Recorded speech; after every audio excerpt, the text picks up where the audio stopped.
What is wave function in quantum mechanics? இந்த மாதிரி ரொம்ப டெக்னிக்கலாக சொன்னால் ஏதோ டிஃப்ரெண்ட்டாக இருக்கிற மாதிரி இருக்குல்ல. அது ஒன்றுமே கிடையாது. வெரி சிம்பிள் டேர்மில் சொல்லணும்னா,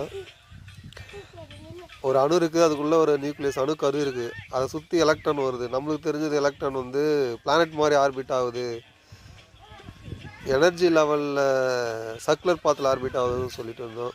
ஆனால் 1925 எர்வின் ஷாடிஞ்சர் வந்து எலக்ட்ரான் எங்கே இருக்குது,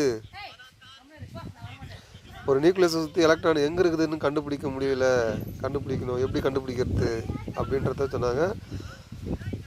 அது என்னென்னா, அதுக்கு முன்னாடி வந்து அன்சர்டனிட்டி பிரின்சிபல்னு ஒன்று இருக்குது, ஹைசன்பர்க் அன்சர்டனிட்டி பிரின்சிபல். அதை கண்டுபிடிச்சது ஹைசன்பர்க்கு தான்.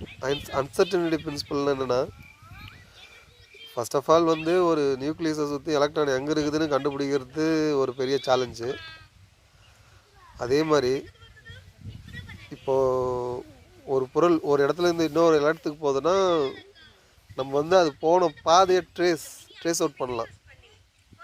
அது வந்து ஒரு ட்ராஜெக்டரின்னு சொல்லுவோம் நம்ம.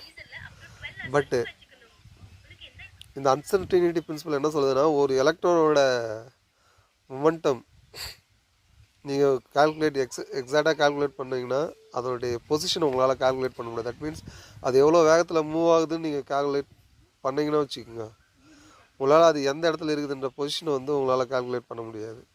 சப்போஸ் நீங்கள் எந்த பொசிஷனில் இருக்குதுன்னு கால்குலேட் பண்ணிங்கன்னா, அது எவ்வளோ மொமெண்டம் முந்தம் அதுக்கு எவ்வளோ இருக்குதுன்றதை உங்களால் கால்குலேட் பண்ணவே முடியாது. ஸோ இதுதான் அன்சர்டனிட்டி பிரின்சிபல். அதனால் ஒரு எலக்ட்ரானை அதனுடைய மொமெண்டமும் பொசிஷனும் ப்ரைஸஸாக சொல்ல முடியாது. இப்போ எலக்ட்ரான் எங்கே இருக்குதுன்றதுக்கு வருவோம். ஃபஸ்ட்டு வந்து எலக்ட்ரான் வந்து ஜே தாம்சன் கண்டுபிடிக்கும் போது அது எல்லா இடத்துலையும் ஒரு தயிர் சாதத்தில் போட்ட கடுகு மாதிரி எல்லா இடத்துலையும் கண்டுபிடிச்சாரு. பட் அதுக்கப்புறம் அந்த ரூதர்போர்டு வந்து புரோட்டான் கண்டுபிடிச்சி நியூக்ளியஸை கண்டுபிடிச்சாரு. நியூக்ளியஸ் வந்து புரோட்டானுக்கு பாசிட்டிவ் சார்ஜ் இருக்குது, அதை சுற்றி தான் எலக்ட்ரான் வந்து பிளானட் ஆர்பிட் ஆகிற மாதிரி ஆர்பிட் ஆகுதுன்னு ரூதர்போர்ட் சொன்னார்.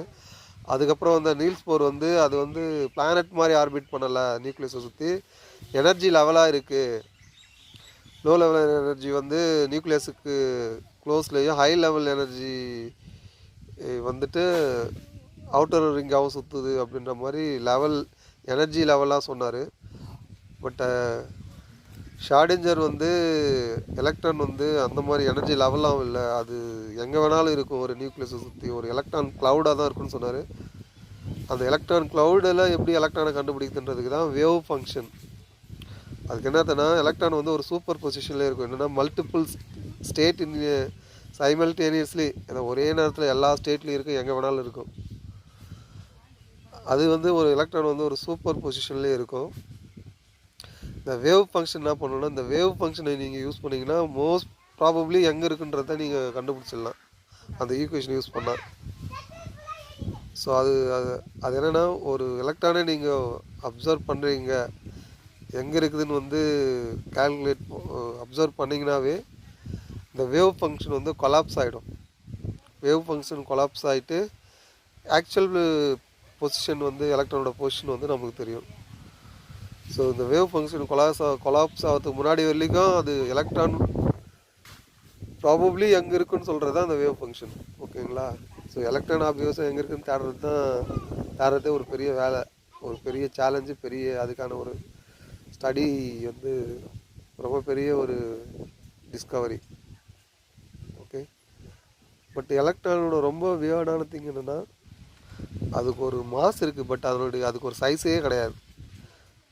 ஒரு பால் இருக்குது, அதுக்கு ஒரு மாஸ் நிறைய இருக்குதுன்னா நம்ம அதனுடைய சைஸ் நமக்கு தெரியும் இல்லையா? பட் நீங்கள் எலக்ட்ரானுக்கு வந்து ஒரு மாஸ் இருக்கும், பட் அது இந்த மாதிரி சைஸ் தான் இருக்குது, ரவுண்டாக இருக்குது, கட்டமாக இருக்குது, வட்டமாக இருக்குது, நீங்கள் எதையுமே சொல்ல முடியாது. ஸோ அது ஒரு டிஃபைன்டு சைஸ் கிடையாது, ஒரு டிஃபைன்டு சாலிட் கிடையாது. Okay, it's interesting, right?